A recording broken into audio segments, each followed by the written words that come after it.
Okay, good morning, everybody. As we go to the Chitas of today, we're holding in the portion of Matas Maseh. We're actually in the portion of Maseh. We're holding the last portion, the book of Numbers. We're holding on chapter 33, verse number 50. Vayidaba Hashem el Moshe, and God spoke to Moshe Bar Moav at the plains of Moav, Ayadin Derecha, which was on the by the Jordan River. Lamar saying, Dabam Israel, speak to the Jewish people, Marta Lamar shall tell them, Kiatem Ever Sayadin, you're going over the Jordan, El Eretz Canaan, to the land of Canaan. You're going over the Jordan, the land of Canaan. Rashi says, had they not already been warned about this several times, rather, this is that Moshe Rabbeinu told them, when you cross the Jordan on dry land, cross only for this intention. This has to be the reason. It has to be l'shma. It has to be for a certain reason.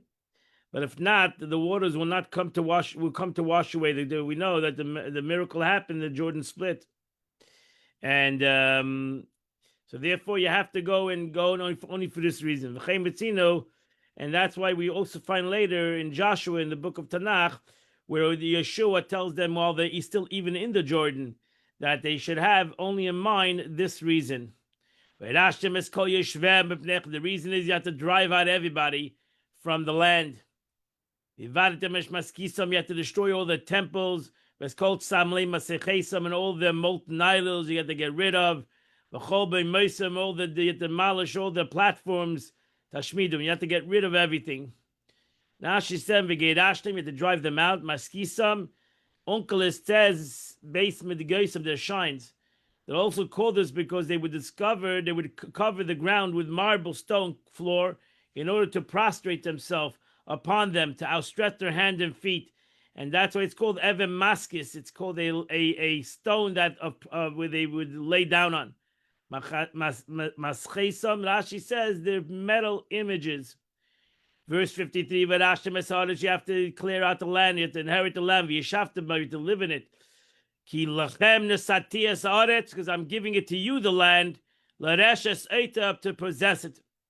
Rashi says you must drive out the land, meaning you must get rid of all of its inhabitants, and only then will you settle, and you'll be able to remain there. But if not, you will not be able to remain there. They're going to be tzaddis. When the schaltem es haaretz begeidel, and you shall give the land, and you will give the land as an inheritance to the families. L'raf tar b'nachlosei, to a big amount you give them more, to more of a tribe you give more. L'matamat nachlosei, to a smaller tribe you give less. Ela she'etzel leishama geidel, whoever the geidel, whoever was given by the lottery. It will be inherited according to the tribes of their father. Rashi says this is a miktzah kotzer. It's a bridged verse. It doesn't say exactly what's going on. To place where the lots fall for him, that's what will be. So this was like a miraculous kind of a situation. Therefore, the Vasik doesn't tell you exactly how this is handled. Lamata avesam. She says, according to the count who went out of Mitzrayim, another explanation was divided into 12 districts, the same number of tribes. Verse 55, if you're not going to drive out the inhabitants of the land, you're going to have rachmanis, and you're not going to get rid of the people, whoever is going to be left over in this land, they're going to be like spikes in your eyes, and they're going to be like thorns in your side. And they will harass you on this land, which you have settled upon it. Now she says, it's only trouble. Leaving the people in the land is only trouble. They only give you like pegs in your eyes. The translation, you say this is pegs. Litzininim, this interpretation explains to mean the hedges of thorns. Unklish says, and they will harass you. Verse 56, and I will do to you what I've intended to do to them. Chapter 34, verse number 1. When God spoke to Moshe, saying, Tzavas Bnei Yisrael, speak to the Jewish people. And tell them, Ki atem boyim allotted to coming to the land Canaan. You're coming to the land of Canaan. This is the land.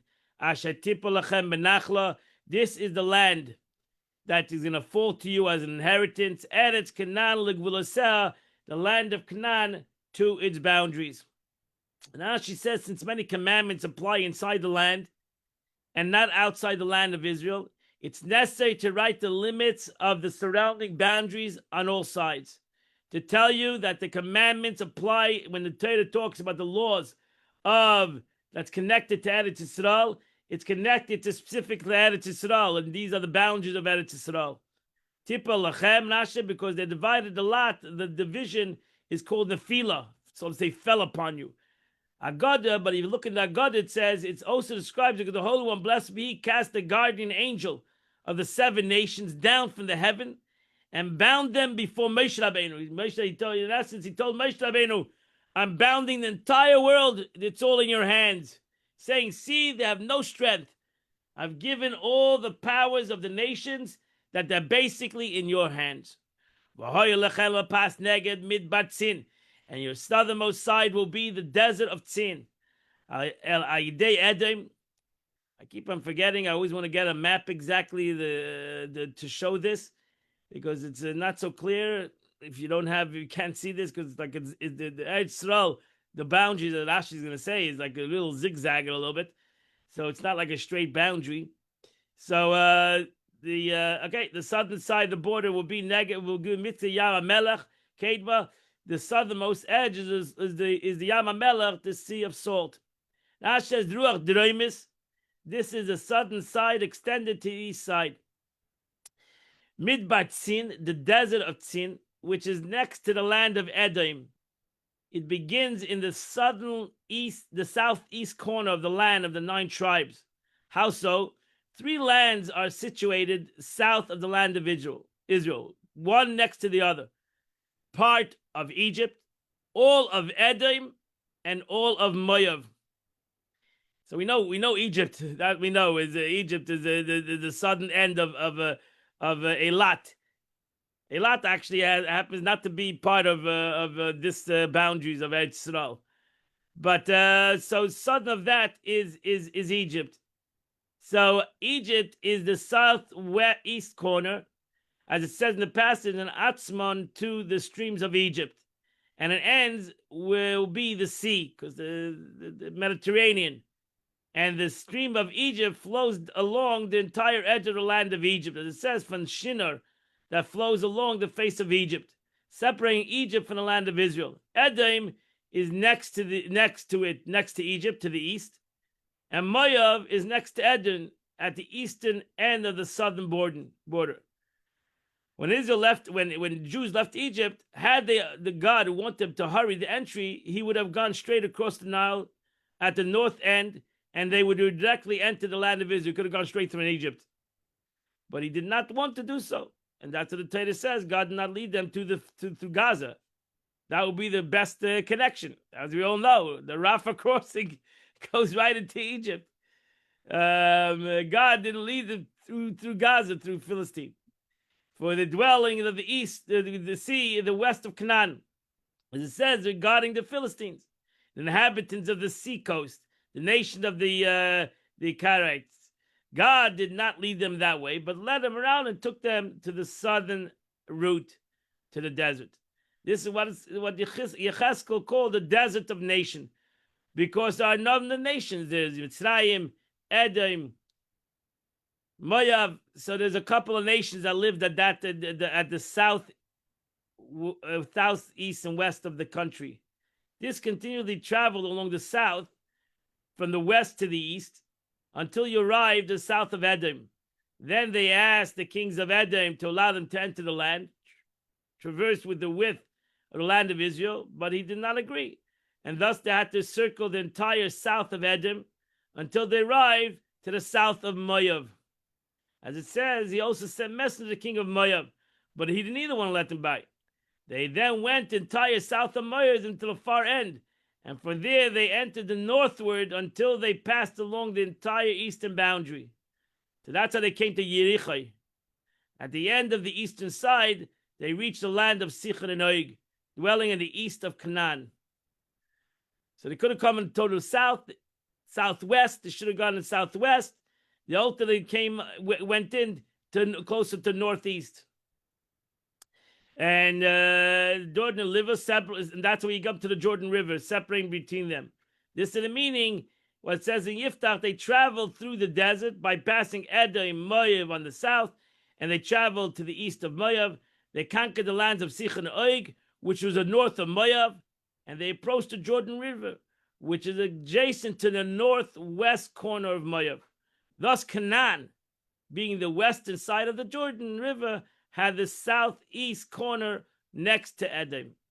And as I said, I'm going to try to find you a picture, and you'll be able to get this whole situation. But we know what Jericho, everybody knows what Jericho is, Yericho. It's more in the center of Eretz Yisrael, to the north side, and we know exactly where the Yidden crossed over the Jordan. We know exactly, because we know where Yericho is, Jericho is. The border will then turn south of Malak Rabayim, pass towards Sin, and the extension will go south to the Kadesh Barnea, will extend to Chatzar Adar, and pass towards Atzmon. She says, wherever it says V'notzav Yosef is reached the border, because the border was not straight, but protruded. It was like a zigzag border, so it was not a straight line. The Mediterranean was a straight line, but the rest of the border was a zigzag kind of border. Thus, here the border goes out and bends in the direction of northern part of the world of the world outside the land of Israel, diagonally towards the west. And the border passes south of Male Arkabayim. Thus, Male Arkabayim is within the border. So, like they wanted to put a certain city, a part of the land, in the border. They had to go a little bit out. Vava Tzina, El Tzin, passed to Tzin. Similar term is Mimitzrayim to Egypt. Rash says this is far end with the southern Kaddish. Yotza Chatzar Adar. The border spreads and widens towards the northern part of the world outside the land of Israel, continued diagonally further to the west of Chatzar Adar, and from there to Atzmon, and from there to the streams of Egypt. The term V'nosav term is stated in the point that the point, because it wrote, it will extend to Chatzar Adar, meaning it began to widen after it passed Kadesh Barnea, and the width of the strip that protruded to the north of the border was from Kadesh Barnea until Atzmon. From there onwards, however, the border narrowed and turned to the south of the land of Israel and reached to the streams of Egypt. So it was a narrow point. From there, it continued westward to the Mediterranean Sea, which is the western border of the entire state of Israel, is the Mediterranean Sea. Thus, the stream of Egypt is the southwest corner of the land. Verse number 5,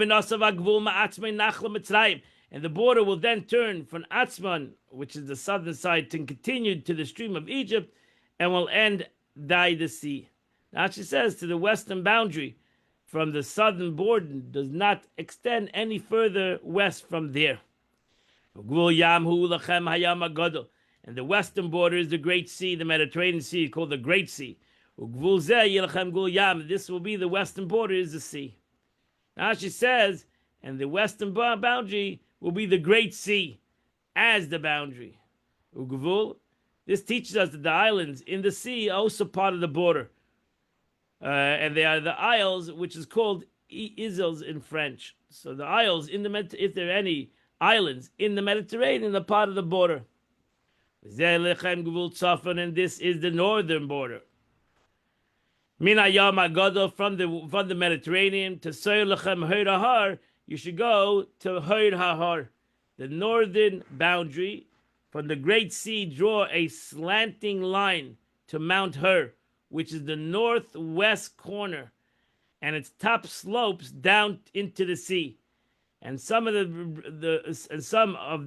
breadth of the surrounding sea surrounds it within the border of the land of Israel, and what's outside of it. Tesoyu means slanting towards the west, to the north of Mount Hur. I have a map on the picture. Can you see it?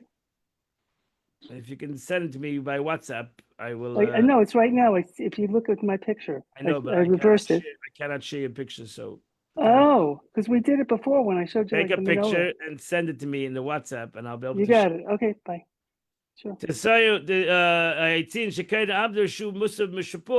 you can share it on the WhatsApp of the we don't have a WhatsApp for. We do have a WhatsApp for Chitas. Mahoidahar from the mountains Mahoidahar. From this mountain to Soya Levois Hamas, you should from Mount Hur draw a slanting line until the entrance of Hamas. At the end, the leg of the border will extend to Tzidad.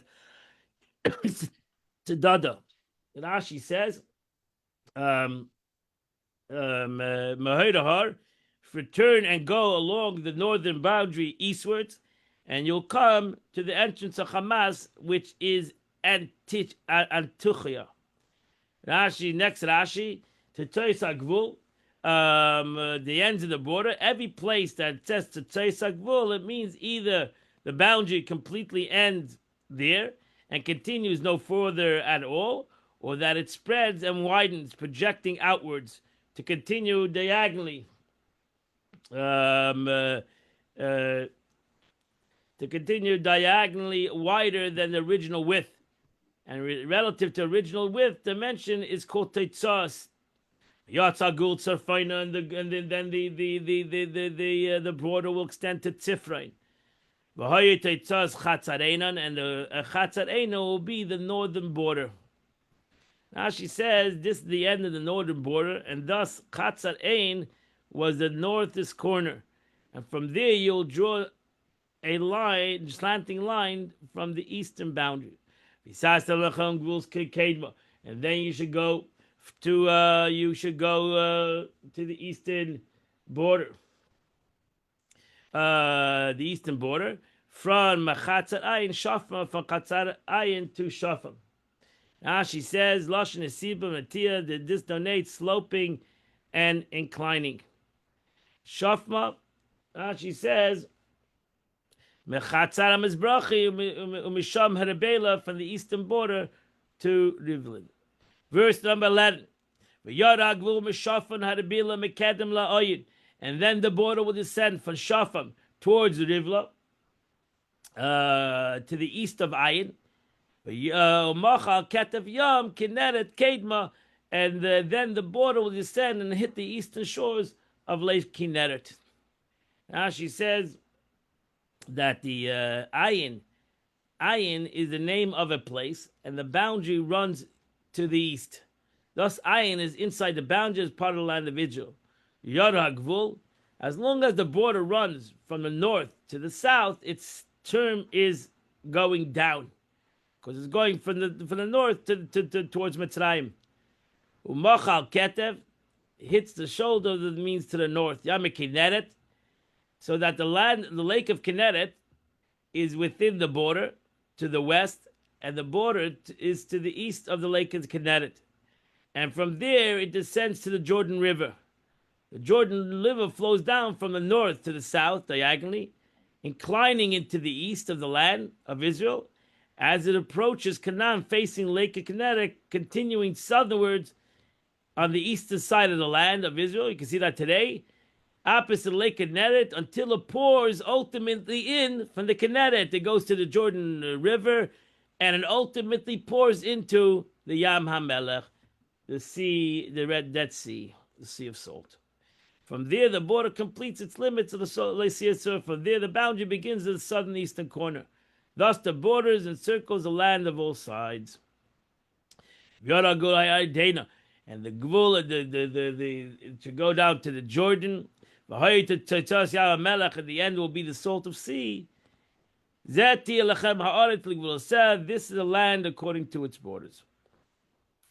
Tzav Moshe. Moshe Rabbeinu commanded. As Bnei Yisrael, the children of Yisrael, saying, this is the land which you shall inherit. Begoidol, which comes through a lottery. Asher Tziv Hashem Losses, which God commanded to the commanded to 9.5 tribes. So you have 9.5 tribes on one side of the Jordan, the land of Canaan. Because there's 2.5 Shvatim, so those 2.5 Shvatim inherited the other side of the Jordan. The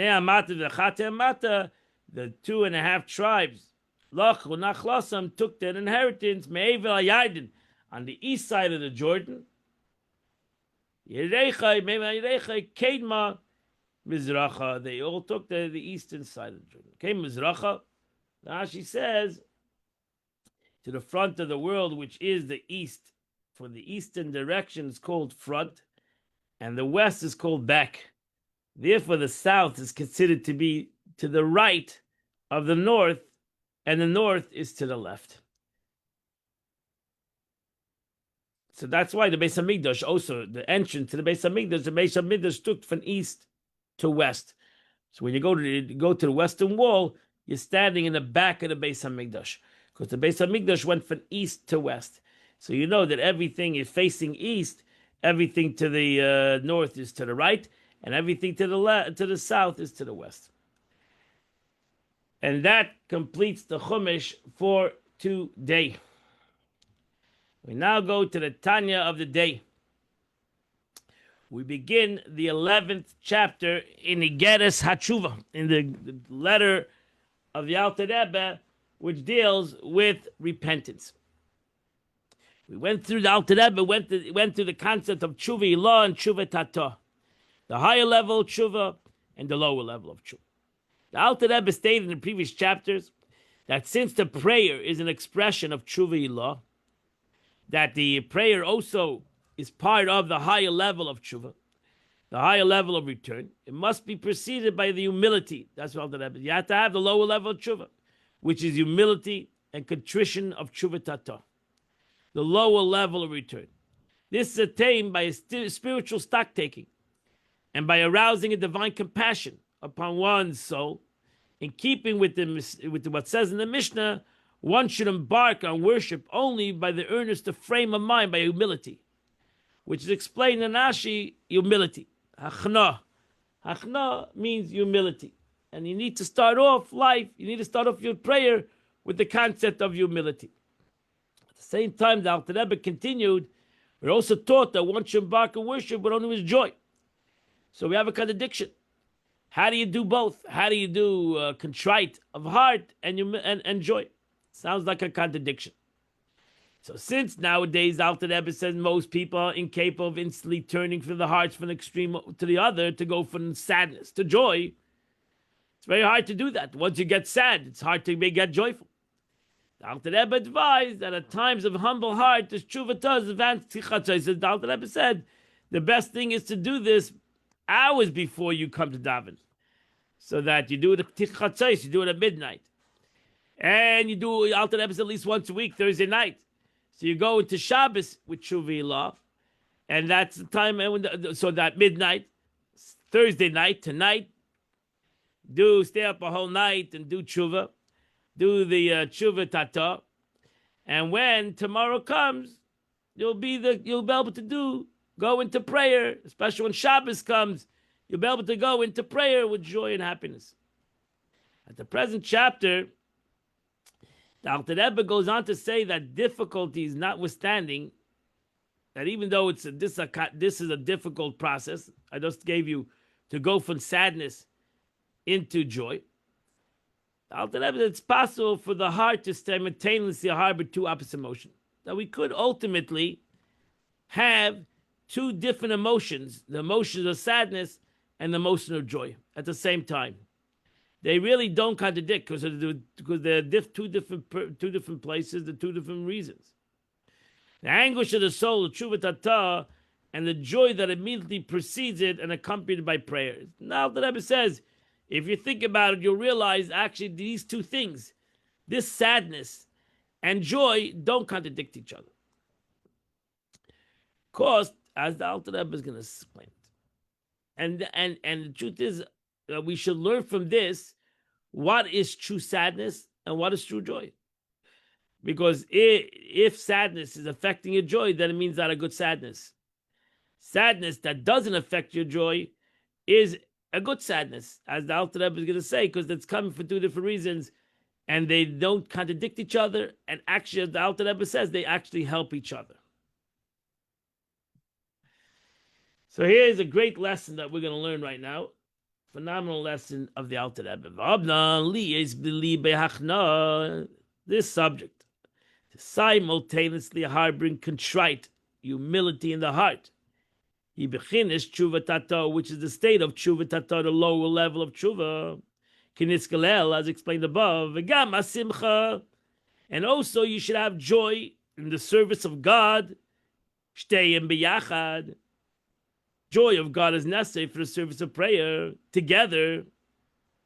This has already been discussed in the beginning of Tanya, in the first part of Tanya, Lakutei Amarim, at the end of chapter 34. So the Alter Rebbe explained there that the two emotions are not mutually exclusive. Since one's contriteness is the occasion by his body and his animal soul, while the joy stems from the divine soul. So they come from two different souls. If they're from the same soul, so now you got a problem. How does one soul go from one to the other? How does Nefesh HaBahamis go from the sadness to joy? It doesn't make any sense. This is not an easy thing to do.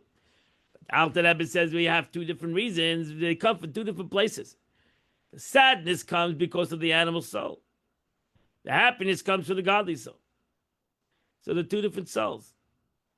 So having two distinct causes, the two emotions can lodge together. Therefore, the Alter Rebbe said, I don't understand why can't you do both. Why can't you have sadness because of the Nefesh HaBahamis and joy because you have a Nefesh HaLekis? And whether your Nefesh, how strong your Nefesh HaBahamis is and how great your Nefesh HaBahamis is, you still have a Nefesh HaLekis, you still have a godly soul. So there always should be joy of Judaism because wherever you are, whatever you are, you're still a Yid. And you're still a Jew. And therefore you should be joyful that you're a Jew because you have a godly soul.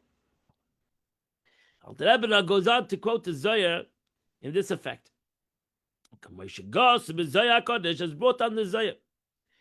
The Zohar says, Chedva tkipa liva mesitida, weeping enlarged in the side of the heart, and joy is lodged in the other side of the heart.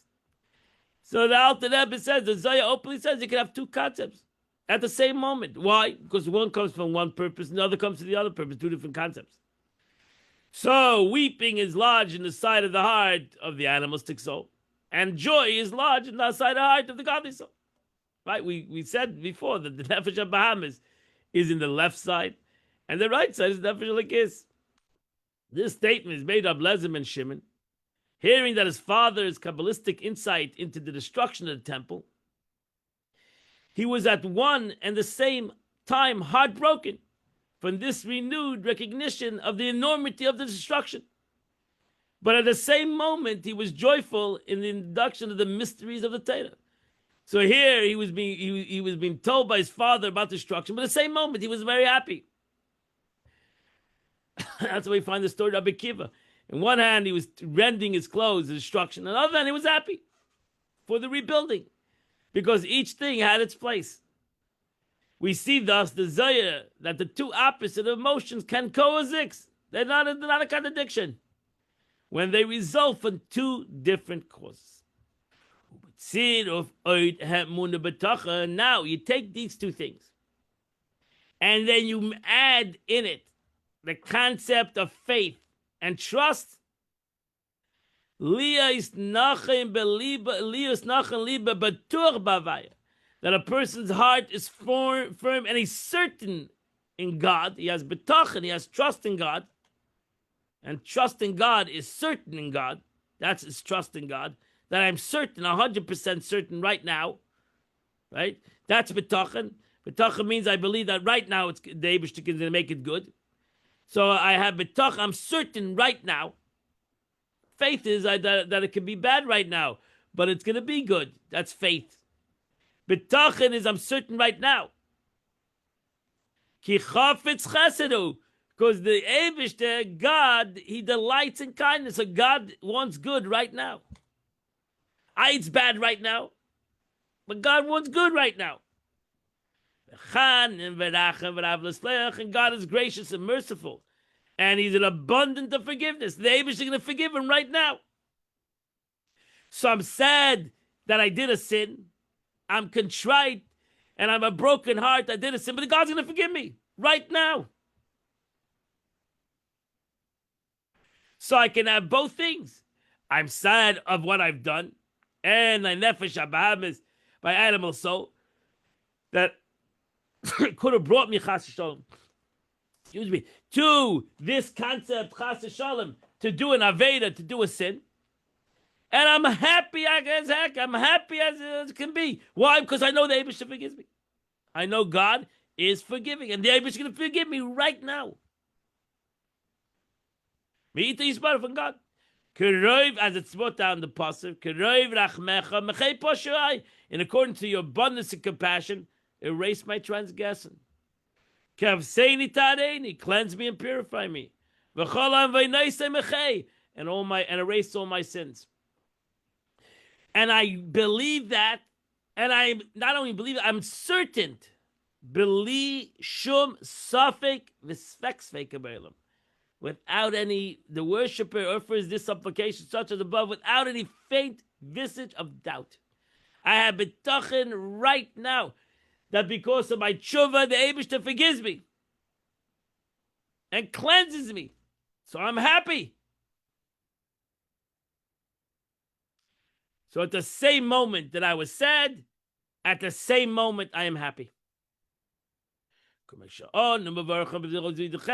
a bracha in Shemona Esrei when you daven 3 times a day. Take him mevakshim slach lanu. We ask the Eibishter to pardon us, and what do we say the bracha? Baruch atah Hashem, blessed are you, God. Chanun hamar b'lisleach. You gracious who are pardoned is abundantly.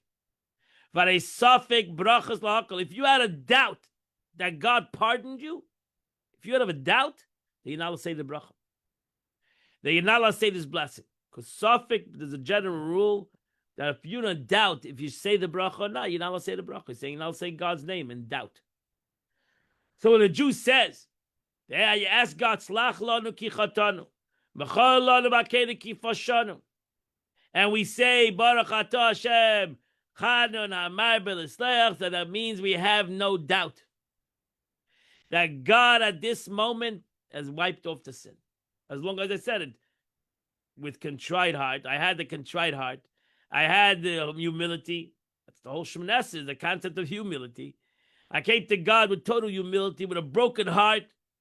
I just said the Shema, and I just said the whole Pesukah de Zimra, the whole Shemona Esrei, the whole build-up to Shemona Esrei is the whole davening. So I did tshuva tata, I did tshuva ilah, and God forgives me. And I have to have not even a doubt that God forgave me. You might be saying a blessing in vain. Thus, we're even the slightest of doubt. As whenever God forgives the sinner, he would never have commanded to recite the above blessing. It's a bracha levatala. It's a blessing in vain. So therefore, there's such a bracha that we say 3 times a day. There's not a doubt that God forgives him. Since we ask God, slach lanu, pardon us, machal lanu, forgive us. And the trick is, so what's happened? Everybody's forgiven. Why did the Mashiach come? Because we sin again. That's the problem. The problem is that we're not the complete people, and we do it again. We would not repeat, go back and sin again. We would have been redeemed. That's why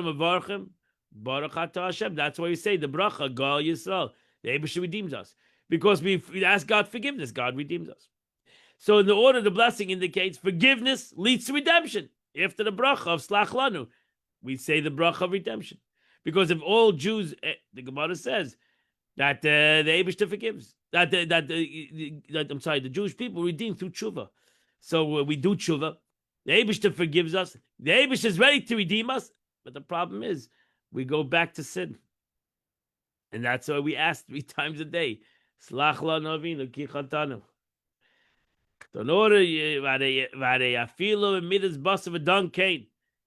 Even a human being standard, this certainly, pardon is legitimate for one must forgive as soon as halacha. Halacha says when somebody comes to you and asks you forgiveness, you should forgive him. And the Gemara says, and you shouldn't be cruel. It's cruelty not to forgive. Forgiveness is one of the greatest things, and people should be forgiving. And therefore, don't be cruel, the Gemara says. Don't be cruel. You have the right not to forgive. Nobody's arguing. You have the right not to forgive. That's your free choice. But don't be cruel. Forgive. Even if the Gemara says, the Gemara gives the analogy, even if a guy cuts your hand, don't forgive him. Kirisi Gemara say Perek Chesed Baba Kama, it's brought down the Gemara there. Person should be forgiving. And therefore the Gemara says, okay, let's say you can't forgive. But if a guy asks forgiveness 3 times, and the person still does not forgive him, Shuv ain't tzad lavakish better. Then al pi halacha, you don't have to ask him more forgiveness. I'll self-understood. The person has to ask forgiveness, and the person has to, that is asking forgiveness needs to feel that it's done in a contrite way, and it's done with true feelings of forgiveness. You cannot just go, okay, I'm sorry. Self-understood. That's what the Gemara said. You have to appease the person. You have to make the person feel that you really hurt by this situation. But Shaul, she was a Gevonim, with the story of Shaul. Shaul killed a lot of people on his vengeance of David HaMelech. He went down and killed a lot of people. And David HaMelech felt bad that because of him, people were being murdered. And he went to the Gevonim, to these people who lived in Israel at that time. He went and he asked them forgiveness for this situation. And they said, no, we will not forgive you. Gaza David Aleim. So David HaMelech, he asked him once, he asked twice, and then David HaMelech said, enough is enough. I'm not going to ask you forgiveness anymore. And he made a Gezerah, David HaMelech, that these people the Gevonim should not be able to convert. They should never be able to become part of the Jewish nation. Shem Nachmanim, because they said that you cannot be part of the Jewish nation. Why? Because the Jewish nation, one of the characteristics of the Jewish nation is they have mercy. They're forgiving. Even in the worst things that were done to them, they were forgiving. And therefore, you just basically cannot be part of this nation. And that's what happened. So therefore, they would never be allowed to convert, and thereby Jewish people are merciful. The Yavamis has brought down the Gemara. If the Eibush demands a person, demands on a Jew, that he should be forgiving. And sometimes that's hard to forgive. That's why the person has to ask 3 times, etc. But ultimately, person should have rachmim, and he should be forgiving. So for surely God, if God demands that on a Jew, that a Jew should be forgiving, what kind of question is it to God himself? Surely God himself is forgiving. And surely it's by God that God is forgiving. And there's no question that God forgives a person totally from any Aveda that he would do. If he asks the Eibush, if he does tshuva tata and he does tshuva ilah, there's no question, not a slightest of doubt, that God forgives him. And that's why you can have 2 things at the same moment, because you're sad for the sin your joy for the connection to God and the forgiveness of God, and therefore they don't contradict each other. They actually go hand in hand. Okay, that completes the Tanya of the day. Today is the 28th day of the month, which is chapter 135 to chapter 139. The Rebbe writes in the Yom of the day, the 28th day of Tammuz. The Rebbe writes, each of the Rabbeim, each of the Chabad Rebbes had a Maimorim designed especially. They used to have a certain Maimah of all the discourses. They had this Maimah that was special to them. That the purpose was to simply to purify the atmosphere. Every 2 or 3 years, they actually would say the same Maimah again, over and over. They would say this Maimah publicly. You know, the Rebbe said a Maimah, Basar Lagani, every year. He said the Maimah. He said this Maimah over and over. He gave a new translation to the Maimah. But he said this Maimah for 60 years, over and over and over again. Every year, the Maimah Basar Lagani. So too, the Rebbe said that there was every Rebbe had this tradition. And every 2 years, they would say the same Maimah and would review and recite them publicly. One of these special Maimarim of the Alter Rebbe was a Chaltu that's printed in Likutei Torah, which is this week's Parsha. One of the Mittel Rebbe was Yafa Sha'achas B'tshuva, this Maimah, subject of the first 10 chapters of the Maimah. One of the Tzemach Tzedek was Hine Matoiva Manoyim. Matoiva Alecha Yaakov, Matoiva Alecha Yaakov Mishkanesecha Yisrael, based on that verse. It's printed in Likutei Torah. My grandfather, this is a statement of the Frierdiker Rebbe, my grandfather, the Rebbe Marash, was Mika Amcha, Mika Meicha. And he said that my father was V'yedaita Yam Mosker, was he said in 1927. 1917, I'm sorry. And those were the Maimarim of these Rebbes. What was the Maim of the Frierdiker Rebbe? I know, I can tell you the Maim of the Rebbe was Basar Lagani, which he said every Yud Shvat, every year, over and over again. And that, he started this Maim Basar Lagani from the beginning of his Nasias for 1950. And that completes the today. I want to invite you all at 10 o'clock in Mirz Hashem. We'll learn a Sikh of the Rebbe. I invite you all 10 a.m. tonight, 10 a.m. today, and also tonight at 8 p.m. Come and learn the building of the Beis Hamikdash from 8 p.m. to 9 p.m. Have a wonderful and beautiful day. Is there See somewhere you. we can learn